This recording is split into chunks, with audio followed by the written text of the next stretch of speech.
तो ये कहानी है एक ऐसे जेल की जहाँ लोग खुद अपने आप को अपने गुनाहों की सजा देने आए हैं, लेकिन क्या ये सब झेल पाएंगे? खैर, मूवी के स्टार्ट होते ही बहुत से लोग अपना इंटरव्यू देते हैं, जिसमें उन्होंने बताया कि वो कौन है और यहाँ किस गिल्ट के चलते आए हैं।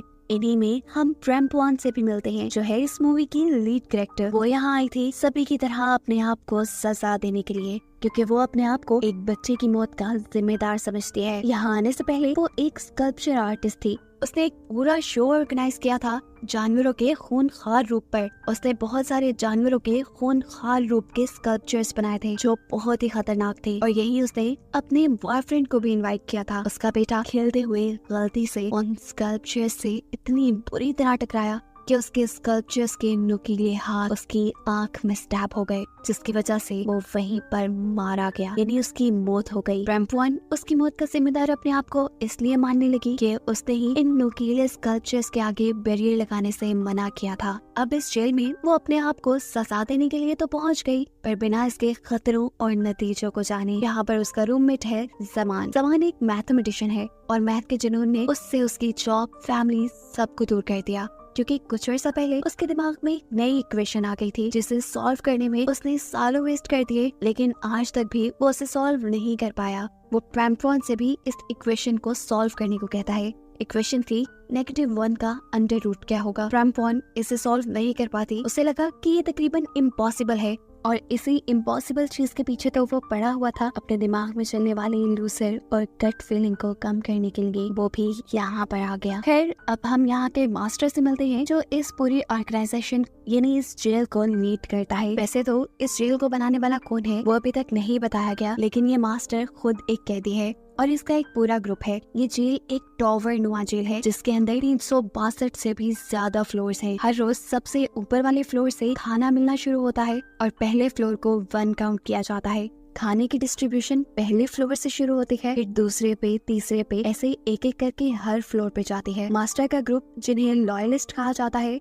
वो लोग इस चीज का पूरा ध्यान रखते हैं कि हर फ्लोर पे मौजूद कैदियों तक वो खाना पहुंच पाए। लेकिन इसी जेल में कुछ ऐसे लोग भी हैं जिन्हें दूसरों की कोई परवाह नहीं, और इस तरह 100वें फ्लोर तक पहुंचते पहुंचते खाना खत्म हो जाता है और नीचे के फ्लोर्स वालों को तकरीबन भूखा ही रहना पड़ता है। जो लोग दूसरों के खाने की परवाह नहीं करते, उनके ग्रुप को बारबेरियंस कहा गया है। फ्लोर्स को प्लेटफॉर्म्स। बारबेरियन प्लेटफॉर्म वाले बहुत ही बेरहम हैं। अपने खाने के लिए वो कुछ भी कर सकते हैं, किसी को भी मार सकते हैं। और बेचारे निचले प्लेटफॉर्म्स पे रहने वाले लोग, वो तो ज्यादातर भूख के मारे मर ही जाते हैं। अब यहाँ पर एक और इंटरेस्टिंग चीज ये है कि इस जगह का जो मास्क, वो ना तो सिर्फ इस चीज का ध्यान रखता है कि सभी लोगों को बराबर खाना मिले, बल्कि वो खुद भी 1 महीने तक खाना नहीं खाता, और जब बिल्कुल मरने के करीब होता है तो उसकी कोशिश होती है कि उसका गोश्त सबसे निचले फ्लोर्स वाले लोग खा लें, ताकि भूख की वजह से उनकी मौत ना हो। और अगर लॉयलिस्ट ग्रुप का कोई मेंबर उनका रूल या लॉ फॉलो नहीं करता, कि लोग उसे या तो मार देते हैं या उसकी बहुत बुरी सजा देते हैं। यहाँ आने से पहले सबसे बस एक बात पूछी गई थी कि उनका फेवरेट फूड क्या है, जिसके बाद उन्होंने जब तक यहाँ रहना था उनको बस वही फूड मिलने वाला था। हाँ, बस यहाँ पे रहने वाले लोग एक्सचेंज कर सकते थे। अगर उन्हें कुछ नहीं खाना होता था तो वो अपने रूममेट के साथ एक्सचेंज कर लेते थे,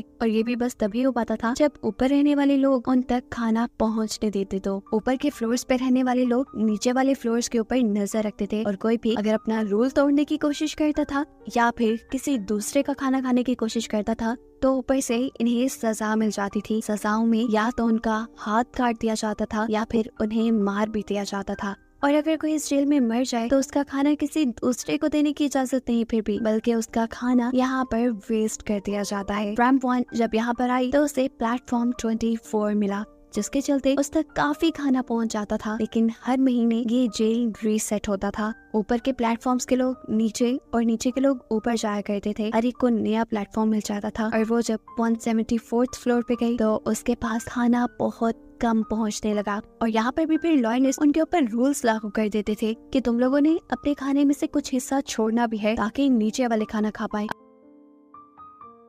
अक्सर लोग जो अपना फूड शेयर नहीं करना चाहते थे, लॉयलिस्ट उन्हें बताते थे कि देखो, तुम पे भी वो वक्त आएगा जब तुम निचले फ्लोर्स पे जाओगे और अगर सोचो तुम्हारे बारे में किसी और ने ना सोचा और तुम्हारे लिए किसी ने खाना ना बचाया तो तुम मर सकते हो। लॉयलिस्ट तो ये बात समझ जाते थे, लेकिन बारबेरियन नहीं। बारबेरियन दूसरों का भी खाना खा जाया करते थे और ऐसे ज्यादातर लॉयलिस्ट की भी कुर्बानियां जाया चली जाती थी। खैर, अब दोबारा शिफ्टिंग का वक्त आ गया और जेल में सभी लोगों के प्लेटफॉर्म्स बदल दिए गए। ट्रैम्पॉन और जमान को मिला इस मर्तबा 180वां प्लेटफॉर्म, जहाँ खाने के नाम पे अगर इन्हें प्लेट चाटने को भी मिल जाती वो भी गनीमत थी। भूखे रहते रहते यहाँ इन्हें 20 दिन गुजर गए। 10 दिन अभी भी और बचे थे नई शिफ्टिंग होने में, और उस शिफ्टिंग पर भी ये लोग भरोसा नहीं कर सकते थे। क्या पता ये लोग वापस ऊपर वाले प्लेटफॉर्म में जाने के बजाय निचले प्लेटफॉर्म्स पे चले जाते। भूख से बुरा हाल हो जाता है। जमान अब ये सब बर्दाश्त नहीं कर सकता था। उसकी हालत दिन ब दिन बिगड़ने लगी थी, इसलिए उसने अपनी जिंदगी यहाँ पर खत्म करने का फैसला किया और अपने आप को आग लगा दी। उसके जिस्म के जलते हुए टुकड़े जब नीचे के प्लेटफॉर्म्स में गए तो इन लोगों ने कुछ नहीं सोचा कि ये एक इंसान का जिस्म है। उन्होंने बस खाने की जिस्म पहले ही जल चुका था, उनके लिए तो ये पके हुए जैसा ही था। और अपने आप को जिंदा रखने के लिए वहाँ पर मौजूद अभी नीचे वाले कैदियों ने जमान का गोश्त पेट भरने के लिए खा लिया। जमान के जाने के बाद ट्रैम्पॉन को मिल गई एक नई रूममेट, जिसका एक हाथ पहले से ही कटा हुआ था क्योंकि उसने लॉयलिस्ट के एक लॉ को तोड़ा था, जिसमें उसका ज्यादा कसूर भी नहीं था। यहाँ पर मरने वालों की लाशें इधर उधर फेंक दी जाती थी। उसने बस मरने वाले की लाश से एक दूसरे भूखे का पेट भरा था, और जिस बंदे ने वो गोश्त खाया था उसकी आंखें निकाल कर उसको भी मार दिया गया। अभी ये लोग बातें ही कर रहे थे कि इनके सामने खाने की लिफ्ट आ गई। खुशकिस्मती से इनके सामने आज काफी सारा खाना आया था, क्योंकि जेल की शिफ्ट चेंज होने की वजह से इनकी किस्मत चली थी और इनके ऊपर मौजूद सभी लोग लॉयलिस्ट थे जो नीचे वाले लोगों के लिए खाना बचाया करते थे। ये खाना उनके लिए तो ज्यादा था, लेकिन क्या मालूम था कि नीचे जाते जाते नीचे के लोग इस खाने के साथ क्या सलूक करें और आखिरी प्लेटफॉर्म के लोगों के लिए खाना बचे या ना बचे। अब ट्रैम्पॉन इसके साथ ही डिसाइड करती है कि वो दोनों इस खाने की हिफाजत करने के लिए इसके लिफ्ट के साथ नीचे जाएंगे और ये मेक श्योर करेंगे कि खाना सबको मिले। हालांकि वो ये बात जानते थे कि उनका नया मास्टर सिलेक्ट कर लिया गया है जिसने इस सारे खाने की रखवाली करनी है। अब ये बात जब नए मास्टर को पता चली तो उसे बिल्कुल पसंद नहीं आई। ट्रैम्पॉन और उसके साथी ने उसे बताया, देखो फूड की सिक्योरिटी के लिए लोगों को होना जरूरी है। अगर नीचे जाते जाते कोई भी बारबेरियन इस फूड को झपट लेता है तो बाकी के लोग भूख से मर सकते हैं। अब किसी तरह मास्टर को अपने साथ मिलू के 2-4 और लोगों के साथ ये लोग नीचे जाते हैं और फैसला करते हैं कि ये लोग बारबेरियन से लड़ेंगे और उन्हें मार डालेंगे। ये लड़ाई काफी खतरनाक थी। सभी एक दूसरे पर ऐसे चपटे कि सभी जंगली हैं और अभी एक दूसरे को काट खाएंगे। लेकिन इस टाइम लॉयलिस्ट ने हार नहीं मानी और अपनी ताकत से बारबेरियंस को हरा दिया, क्योंकि बारबेरियंस कम थे। जितने भी लोग निचले फ्लोर्स पर रहकर आ चुके थे उन्हें भूख का और भूखे लोगों का एहसास हो चुका था। इस टाइम लॉयलिस्ट ज्यादा थे और इन्हें दूसरे बारबेरियंस को हराने में ज्यादा मुश्किल नहीं होती। लेकिन एक बुरा काम जो ट्रैम्पॉन और उसके साथी के साथ हुआ, उनका फ्लोर 51 था, लेकिन इस लड़ाई के चलते वो लोग वापस अपने फ्लोर तक नहीं जा पाए और निचले फ्लोर्स पे फंस गए, जहाँ बिल्कुल खाने को कुछ नहीं था। यहाँ ट्रैम्पॉन के साथी ने उसे बताया, फिक्र मत करो, यहाँ से निकलने का एक रास्ता है। जब प्लेटफॉर्म की शिफ्टिंग होती है तब एक गैस फैलाई जाती है जिससे सभी लोग सो जाते हैं, और अगर कोई इस गैस की वजह से ना सोए तो वो यहाँ से निकलने में कामयाब हो सकता है।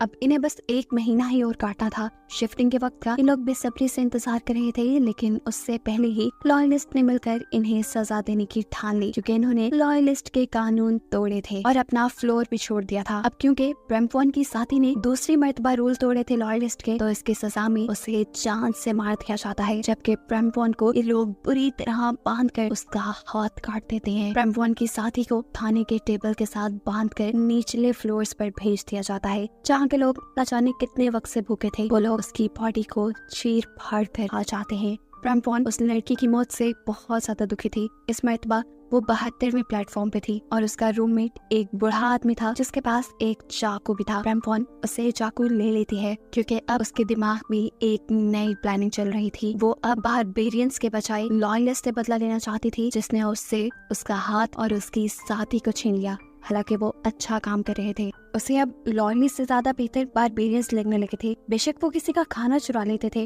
कम से कम किसी की जान तो नहीं लेते थे असूलों के नाम पर। वो अब अपने इस बूढ़े साथी को लेकर खाने की लिफ्ट के साथ दूसरे फ्लोर्स तक जाती है। वहाँ पे मौजूद बारबेरियंस को उकसाती है लॉयलिस्ट से लड़ने के लिए और 2-2 लोगों को जमा करके अपना ग्रुप बड़ा बना लेते हैं। खाने के खत्म होते ही ये लोग लॉयलिस्ट के प्लेटफॉर्म्स तक पहुँच जाते हैं, जहाँ जाते ही अब ट्रैम्पॉन ने जंग का ऐलान कर दिया था। यहाँ पर मौजूद सभी लोगों को लग रहा था कि ये जंग खाने के लिए थी, लेकिन असल में ये जंग खाने की नहीं बल्कि आजादी की जंग थी। क्रैम्पॉन अब यहाँ से भागना चाहती थी। यहाँ के लोग एक दूसरे के ऊपर इंसानियत भूलकर हमला कर देते हैं, कोई चाकू से तो कोई किसी और चीज से किसी दूसरे को टॉर्चर करा था। जिसके हाथ में जो आया उसने उस चीज का इस्तेमाल करते हुए अपने दुश्मन को मार डाला। कई बारबेरियंस मर गए और कई लॉयलिस्ट भी, और आखिर क्रैम्पॉन भी पकड़ी गई लॉयलिस्ट के हाथों। लॉयलिस्ट के खिलाफ आखिर उसने जंग छेड़ी थी, उसको लॉयलिस्ट कैसे छोड़ देते। वो आवाज देकर बारबेरियंस को मदद के लिए बुलाती है, लेकिन कोई बारबेरियन जब उसकी मदद को नहीं आया तो उसने अपनी मदद खुद की। पास पड़ा चाकू उठाया और लॉयलिस्ट के मास्टर के पेट में स्टैब करते हुए उसे मार डाला।